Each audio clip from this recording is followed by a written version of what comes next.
오늘 본문을 통해서 천년 왕국과 마지막 심판이라는 제목으로 말씀의 은혜를 같이 나누겠습니다. 오늘 요한계시록 20장에는 천년 왕국 이야기가 나옵니다. 요한계시록을 다룸에 있어서 또 가장 뜨거운 이슈가 되는 것 중에 하나가 바로 이 천년 왕국에 대한 내용이에요.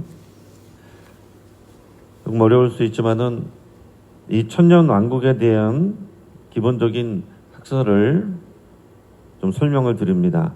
이 천년 왕국에 대해서는 크게 세 가지가 있습니다.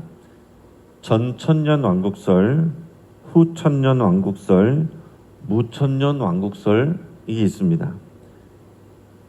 자, 천년 왕국이 있는데 이 그게 전후 이 말이 붙죠. 전과 후, 또 무, 아예 없다. 전에 있다, 후에 있다, 무에 있다. 뭐가?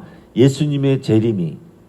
자, 예수님의 재림과 이 천년 왕국과의 관계를 그렇게 설명한 거예요. 그래서 전천년 왕국설은 천년 왕국 전에, 천년 왕국이 이루어지기 전에 예수님이 이 땅에 오신다. 재림이 먼저 있다. 그게 전천년 왕국설이고요. 이 천년 왕국 뒤에 그것이 끝난 다음에 예수님의 재림이 이루어진다. 이게 후천년 왕국설이고, 무천년 왕국설은 재림이 없다는 것이 아니고 천년 왕국이, 그 말이 그리스도의 초림에서 재림 사이에 존재하는 이 교회 시대를 상징하는 상징적인 그런 개념일 뿐이다. 지금 우리가, 저와 여러분들이 지금 우리가 천년 왕국을 우리가 살아가는 거다. 이렇게 또 설명하는 게 무천년 왕국설입니다. 자, 그러니까 전천년 왕국설, 또 후천년 왕국설, 또 이거는 예수님의 재림이 천년 왕국 전에 있냐 후에 있냐 이것을 말하는 것이고, 무천년 왕국설은 천년 왕국 그 자체의 개념이 그냥 상징적인 것이다. 그것이 진짜로 있는 게 아니다. 이렇게 표현하는 겁니다. 근데 이 전천년 왕국설은 또 역사적 전천년설과 세대주의적 전천년설로 나뉩니다. 그러니까 우리가 또 주로 또 믿고 따르는 것은 전천년 왕국설이에요.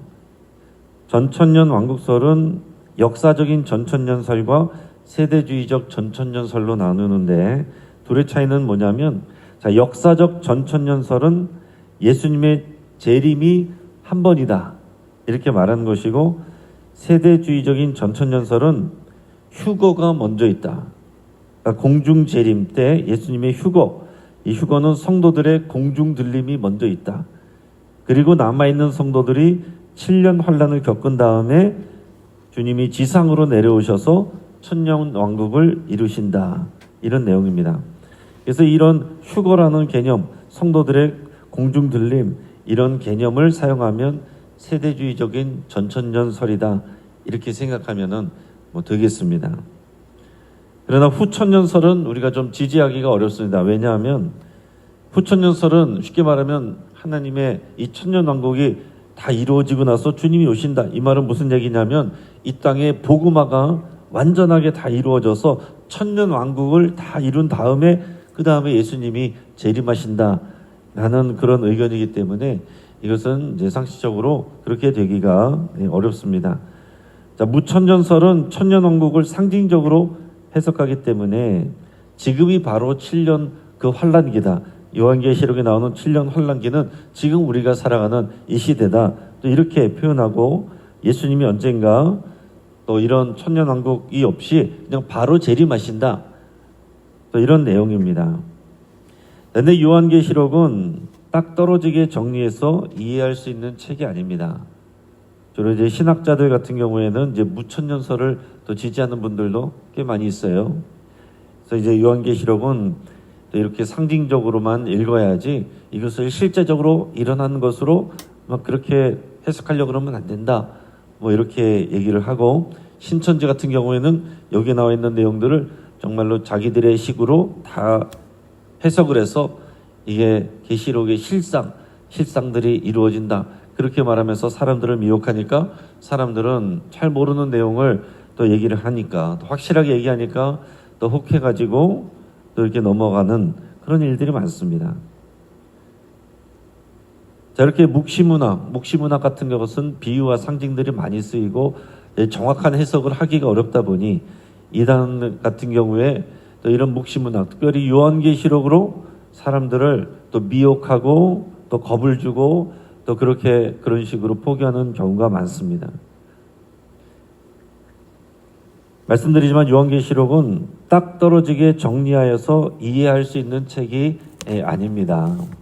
너무 그렇게 모든 것을 탁탁 정확하게 현실에 맞춰서 얘기를 할 때는 그런 해석을 좀 조심해야지. 왜냐하면은 꼭 그러지 않을 수 있기 때문에 그럴 수도 있겠다라는 생각 정도는 할 수 있습니다.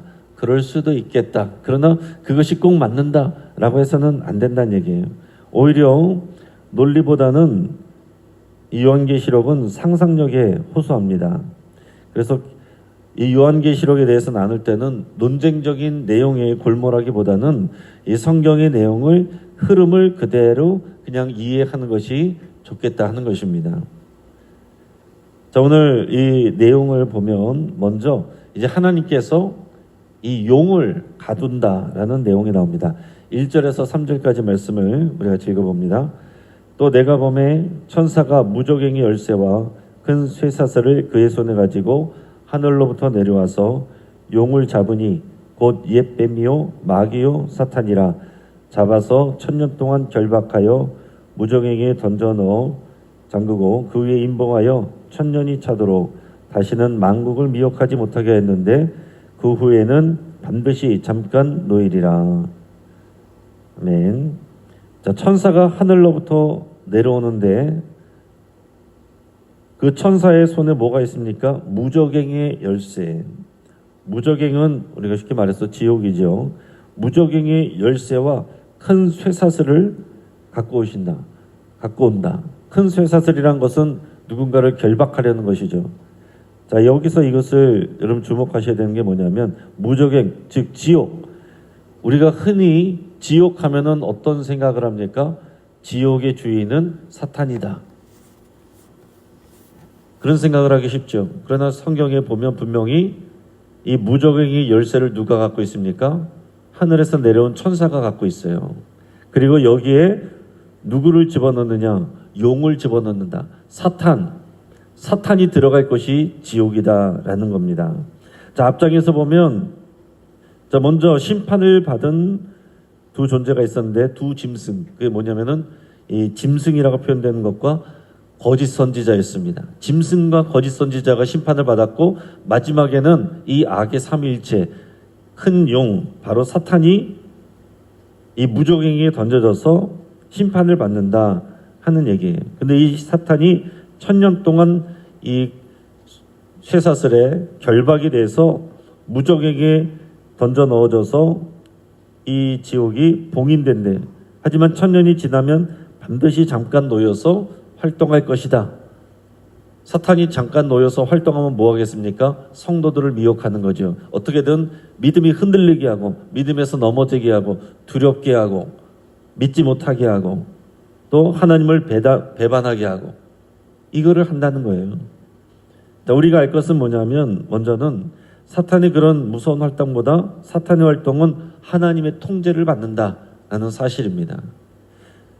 지옥의 권세를 사탄이 갖고 있는 것이 아니라 하나님이 갖고 계시고 또 이 지옥은 사람들을 위해서 만든 것이 아니라 사람들 때문에 만든 것이 아니라 사탄을 또 악한 자들을 던져넣기 위해서 만든 것이다 라는 겁니다. 자, 그렇지만은 우리에게 사탄이 위해를 가할 수는 있다. 우리를 시험에 들게 할 수는 있다라는 거예요. 자, 예를 들면 어떤 범인이 가택연금을 받았다라고 한다면 그 부하들을 통해서라도 범죄를 할 수 있습니다. 마찬가지로 이 땅에서 사탄의 공격과 그 유혹은 여전히 있다라는 사실이에요. 그러므로 우리는 사탄의 활동에 대해서 너무 두려워해서도 안 되고 방심해서도 안 됩니다. 그럼 어떻게 해야 되냐? 우리는 영적인 긴장감을 가지고 영적으로 깨어 있어서 우리가 살아가는 날들이 영적 전쟁이라는 것을 아시고 그리고 우리가 그리스도의 군사로 살아간다는 것을 알고 이미 승리는 확정되어 있다는 것을 알고 담대하게 우리 성령 충만을 구하며 또 그리스도의 분사로 또 순종하며 살아가는 것, 이게 중요하다라는 사실입니다. 그러고 나서 이 사탄이 결박되어 있고 무조갱에 갇혀 있는 1000년 동안 왕노릇하는 사람들이 있다라고 그랬습니다. 4절에서 6절까지 있습니다. 또 내가 보좌들을 보니 거기에 앉은 자들이 있어 심판하는 권세를 받았더라. 또 내가 보니 예수를 증언함과 하나님의 말씀 때문에 목배임을 당한 자들의 영혼들과 또 짐승과 그의 우상에게 경배하지 아니하고 그들의 이마와 손에 그의 표를 받지 아니하는 자들이 살아서 그리스도와 더불어 1000년 동안 왕노릇하니 그 나머지 죽은 자들은 그 1000년이 차기까지 살지 못하더라. 이는 첫째 부활이라. 이 첫째 부활에 참여하는 자들은 복이 있고 거룩하도다. 둘째 사망이 그들을 다스리는 권세가 없고 도리어 그들이 하나님과 그리스도의 제사장이 되어 1000년 동안 그리스도와 더불어 왕노릇하리라. 아멘. 자, 2000년 동안 하늘 보좌에는 믿음을 지킨 성도들이 심판하는 권세를 받습니다. 사도 요한이 보니까 그 보좌들이 있는데 그리스도만 계신 것이 아니고 거기에 어떤 사람들이 있어요. 보좌에 앉아있는 사람들이 보입니다. 근데 그 사람들이 누구라고 그랬어요? 한마디로 말하면 순교자들입니다. 순교자들이 그 보좌에 앉아서 그리스도와 함께 1000년 동안 심판하는, 다스리는 권세를 받는데, 예수님을 증언하고 복음을 전하다가 순교한 사람들, 또 이 땅의 모든 유혹과 또 그런 핍박에 굴하지 않고 끝까지 믿음을 지킨 사람들, 또 그러다가 목 베어서 죽음을 당한 사람들, 이런 순교자들이 그 보좌에 앉아 있다가 1000년 왕국 때 그리스도와 함께 자기 믿음을 지킨 사람들이 왕노릇한다 그랬습니다. 그리스도와 함께 이 땅을 통치하는 왕같은 제사장으로서의 성도의 삶을 강조하고 있다는 것입니다. 그러니까 여러분, 우리는 그 보좌에서 1000년 동안 이 다스리고 통치하는 그 권세에 우리가 순교자가 아니어도요, 우리는 이 땅 가운데서 왕같은 제사장으로 부름을 받은 사람들입니다. 그렇기 때문에 우리가 살아가는 삶 속에서 우리는 예수님을 믿고 단지 보호만 받고 살아가는 것이 아니고 우리가 왕같은 제사장으로 주님의 통치를 이 땅 가운데 행사할 수 있는 사람들이에요. 하나님의 나라를 살아간다는 것은 무슨 표현이냐면, 하나님의 나라는요, 어디 있을까, 어떻게 생겼을까, 그런 장소적인 개념으로 성경에서 말하는 것이 아니라 항상 하나님의 통치의 개념입니다. 통치. 그러니까 우리가 있는 곳, 그 자리에서 우리가 하나님의 통치를 받고 거기에 순종하면 그곳이 바로 하나님의 나라가 이루어지는 거예요. 우리는 하나님의 나라를 살아가는 것입니다. 오늘 교회 나와서 신앙생활할 때 그리스도의 통치, 주님 말씀에 순종하고 거기에 따르면 교회는 하나님 나라가 되고 천국이 됩니다. 가정이 천국이 될 수 있습니다. 여러분의 일터가 천국이 될 수 있습니다. 그러나 거기서 세상의 가치관과 세상의 방식과 내 생각과 내 수준으로 일하면 그것은 천국이 아닐 수 있다라는 얘기입니다. 자, 통치한다는 것은 일단 재판의 성격이 강한 것이죠. 성도는 그리스도와 함께 이 땅을 심판한다고 했습니다. 이 땅의 가치관이 아니라 하나님 나라의 가치관으로 우리가 살아가는 것을 말하는 거예요. 그러니까 여러분, 우리 신앙생활은 교회 와서는 교인처럼 살아가고 세상에 나가서는 세상 사람들처럼 살아가는 그런 모습이 아닙니다. 세상 속에 나가서 우리가 하나님 나라의 백성으로서 모든 영역, 정치, 경제, 교육, 문화, 언론 포함한 모든 영역들을 가운데 하나님의 뜻이 이루어지도록 우리가 그 가운데서 순종하고 또 영향력을 미치는 것, 이게 우리 그리스도인들의 삶이고 소명이고 사명인 것입니다. 그러니까 그리스도의 통치, 그 영향력을 미친다. 그러니까 우리는 우리가 하는 일들에 대해서 전문가가 되어야 되고요, 탁월함을 우리가 갖춰야 되고 세상 속에서 다른 사람들에게 영향력을 미쳐야 되는 사람들입니다. 그러니까 여러분, 단지 우리가 자녀들에게 너 공부 열심히 해라. 왜요? 그럼 여러분들이 논리를 이길 수가 없습니다. 말씀으로 가르쳐줘야 돼요.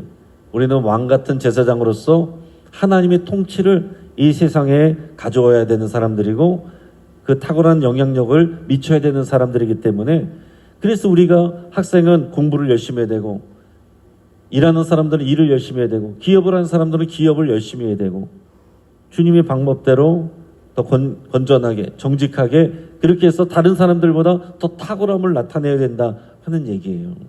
단지 우리가 돈을 잘 벌기 위해서 또 잘 먹고 잘 살기 위해서가 아니라 이 땅의 제사장 나라를 살아가는 왕 같은 제사장으로서 살아가는 사람들이기 때문에 그래야 한다. 이것이 기독교적인 가치관입니다. 이게 여러분들이 안 돼 있으면은 그냥 자녀들 공부 열심히 해라, 잘 먹고 잘 살아라, 그 수준에서 벗어나지 못하고 세상 사람들에게 영향력을 못 미치게 되는 겁니다. 성경이 말하는 것은 사탄이 역사를 하지만 반드시 사탄은 패망한다, 이것을 가르쳐 줍니다. 7절에서 10절까지 우리가 읽겠습니다. 천년이 참에 사탄이 그 옥에서 놓여 나와서 땅의 사방 백성 곧 곡과 마곡을 미혹하고 모아 싸움을 붙이리니 그 수가 바다의 모래 같으리라. 그들이 지면에 널리 퍼져 성도들의 진과 사랑하시는 성을 두르매 하늘에서 불이 내려와 그들을 태워버리고 또 그들을 미혹하는 마귀가 불과 유황못에 던져지니 거기는 그 짐승과 거짓 선지자도 있어 세세토록 밤낮 괴로움을 받으리라. 또 내가 크고 흰 보좌와 그 위에 앉으신 이를 보니 땅과 하늘이 그 앞에서 피하여 간데 없더라. 또 내가 보니 죽은 자들이 큰 자나 작은 자나 그 보좌 앞에 서 있는데 책들이 펴 있고 또 다른 책이 펴져 있으니 곧 생명책이라. 죽은 자들이 자기 행위를 따라 책들에 기록한 대로 심판을 받으니. 아멘. 일단 여기까지 읽겠습니다. 2절 더 읽었는데요.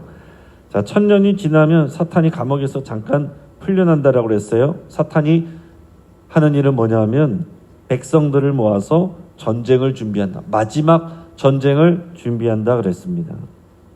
자, 에스겔서에서는 이 곡과 마곡이라는 미지의 땅에서 하나님을 대적할 사람들을 모을 것이다 그랬습니다. 이 어떤 구체적인 이 땅의 지명은 아닙니다. 이것을 실제적인 지명이다, 어디다 이렇게 이제 추측하는 사람들도 있고 상징적인 것이다 이렇게 생각하는 사람들도 있습니다. 저는 이 지역에 다니다가 마곡을 지날 때마다 항상 이 말씀이 제 생각이 나면서 주님이 오실 때를 늘 생각해야지, 또 깨어 있어야지 그런 생각을 하고는 합니다. 하지만 여기 마곡 여기서 일어난다는 얘기는 아니에요. 지금 이제 전쟁에서 일어난 것을 보면서 사람들이 이것이 중동 지역일 것이다, 또는 뭐 중국이나 러시아와 싸울 것이다, 뭐 이렇게 뭐 다양한 의견들을 나누는 것이지만은 다 이제 각자의 추측입니다. 어쨌든 하나님께서는 사탄이 그렇게 활동하도록 놔두신다는 거예요. 왜 그렇습니까? 다 모여서 전쟁을 준비하는데 하나님이 왜 놔두시냐고요? 일망타진하기 위해서, 한꺼번에 심판하시기 위해서 그렇게 하신다는 거예요. 그래서 마지막에는 짐승과 거짓 선지자가 던져져 있는 이 지옥에 마귀도 던져지게 된다. 사람들이 질문하죠. 왜 하나님은 사랑의 하나님이라고 하면서 지옥을 만드셨는가? 지옥은 하나님께서 이 마귀와 짐승을 던져넣기 위해서 만드신 곳입니다. 성경적으로 그렇게 우리가 이해하는 거예요. 근데 마귀가 사람들을 미혹해서 하나님을 배반하고 또 그 믿음을 떠나게 만들어서 마귀가 데려가려고 하는 거예요. 그래서 우리가 가만히 있으면 안 되고 말씀을 전하고 가르쳐서 끌려가지 않도록, 천국에 가야 될 사람들이 지옥에 가지 않도록 우리가 전도해야 될 이유가 다 여기에 있는 것입니다. 그리고 마지막으로는 사탄까지도 패망하고 나면은 말했던 이 백보자 심판, 마지막 때의 최후 심판이 있게 됩니다. 우리 12절까지 읽었으니까요. 13절부터 15절까지 있습니다. 바다가 그 가운데서 죽은 자들을 내주고 또 사망과 음부도 그 가운데에서 죽은 자들을 내주매 각 사람이 자기의 행위대로 심판을 받고 사망과 음부도 불못에 던져지니 이것은 둘째 사망 곧 불못이라. 누구든지 생명책이 기록되지 못한 자는 불못에 던져지더라. 아멘. 저 11절에 보면 사도 요한이 보는 게 뭡니까? 크고 흰 보좌가 보이고 그 위에 앉아 계신 이가 보인다라고 그랬어요. 이게 그리스도입니다. 예수 그리스도가 마지막에 심판주로 오시는데 그 보좌에 앉아 계신데 그 보좌가 이제 하얗대요. 그래서 이것을 백보좌 심판 이렇게도 표현을 합니다. 참고적으로 그렇게 하셔서 또 이단들은 뭐 백보좌 심판 이렇게 얘기하면 그게 뭔지 모르고서 또 그냥 두려워할 것이 아니고 크고 흰 보좌가 보이는 오늘의 이 말씀을 말하는 거예요. 그 위에 앉아 계신 그리스도가 보이는데 이제 그리스도께서 마지막에 이 백보좌에 앉아서 영혼들을 심판하신다. 그랬습니다. 하나님과 예수님은 공의로운 재판관이십니다. 따라서 그리스도인들은 마찬가지로 공의로운 판단을 해야 돼요. 인간적인 정 때문이 아니라 또 정직하고 공의로운 의로운 판단을 해야 되는 우리들입니다. 자, 이 백보좌의 심판은 성도와 관련이 없다라고 이렇게 봅니다. 왜냐하면 오늘 성경에서 보면 오늘 살아있는 사람들만 심판하는 게 아니에요. 이미 죽은 사람들, 이미 죽은 불신자들에 대한 또 심판이 이루어지는 것을 봅니다. 13절에 보면 바다가 그 가운데서 죽은 자들을 내주고 사망과 음부도 그 가운데서 죽은 자들을 내주매 각 사람이 자기의 행위대로 심판을 받는다. 여러분, 죽었으면 그것이 끝이 아닙니다. 주님이 오시면 주님 앞에 다 서서 심판을 받고 그 행위대로 심판을 받는다라고 그랬습니다. 당연히 우리도 심판을 받아야 될 사람들이었으나 예수 그리스도를 믿고 예수 그리스도 때문에 이 심판과 또 멸망을 피하게 되는 거죠. 심판을 받을 때 옆에 뭐가 펴져 있다라고 했어요? 생명책이 펴져 있습니다. 생명책이 기록되지 않은 자들은 이 다 불못에 던져진다라고 했어요. 마지막 때가 되면 사망과 음부도 불못에 던져지고 세세토록 고통을 받는다. 이것이 둘째 사망이다 그랬습니다.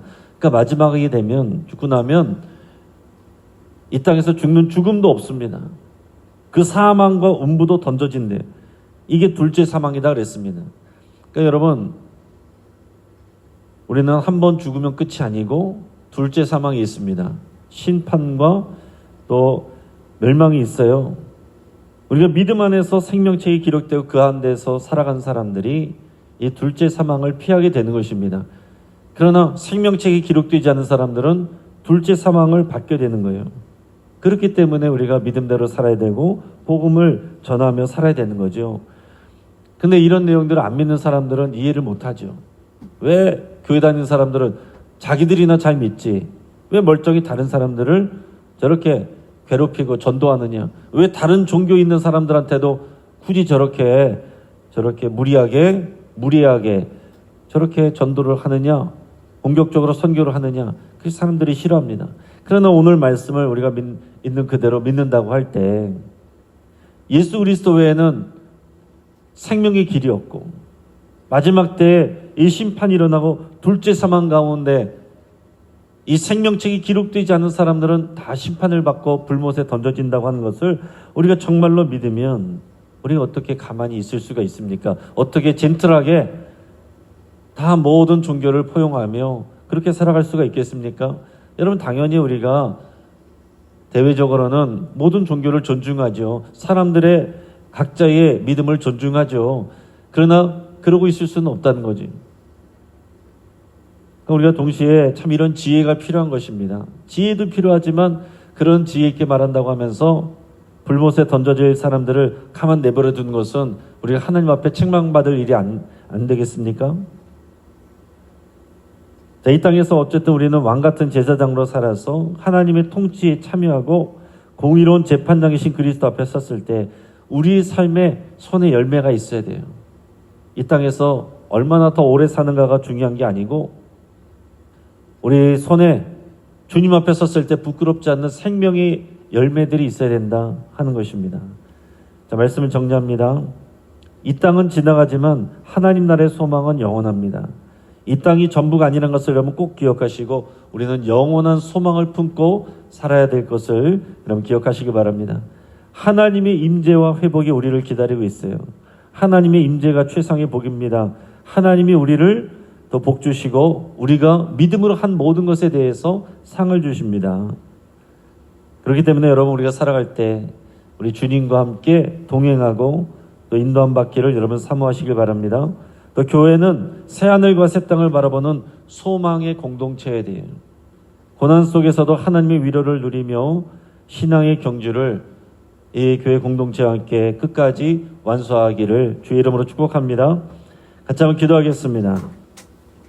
오늘 말씀을 붙잡고 함께 기도할 때에 건강한 종말 신앙으로 살아가기를 여러분 결단하며 기도할 수 있길 바랍니다. 또한 하나님의 임재와 동행을 기대하며 기도하시길 바랍니다.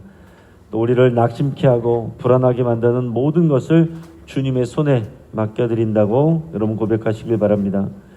환우들을 위해서 우리 함께 기도하실 때 신동훈 권사님, 박민자 권사님, 또 문양순 권사님, 홍명표 집사님, 김관호 또 성도님, 또 조인기 목사님, 우리 병원에 계신 분들 위해서 기도해 주시고, 또 박명선 성도님, 변영순 권사님, 홍정화 집사님, 또 항암 치료하시는 분들, 또 변영순 권사님, 또 이제 배가 뭉치고 폐에 물이 차고해서 또 뽑는 시술을 위해서 이제 병원에 입원해 있는데 하나님께서 또 함께 해주시고 또 이분들에게 치유해 주시고 또 용기와 담대함을 주시기로 해서 함께 기도하겠습니다. 이 최규철 올러 목사님과 어르신들을 위해서 외롭지 않고 이 더운 때에 주님께서 눈동자같이 지켜보아 주시기로 해서 함께 기도해 주시고, 우리 청년부 베트남 선교팀과 8월 22일부터 있는 전개인 수련회를 위해서, 또 내일 있을 월사 기도회를 위해서, 또 이 가나안 성도들, 교회는 나가지 않고 나는 믿음이 있다 생각하는 사람들, 그러나 예배 자리에 참여하지 않는 이 가나안 성도들의 신앙 회복을 위해서 여러분 또 간절히 함께 기도하겠습니다. 주여 한번 부르짖고 합심해서 함께 기도하겠습니다. 주여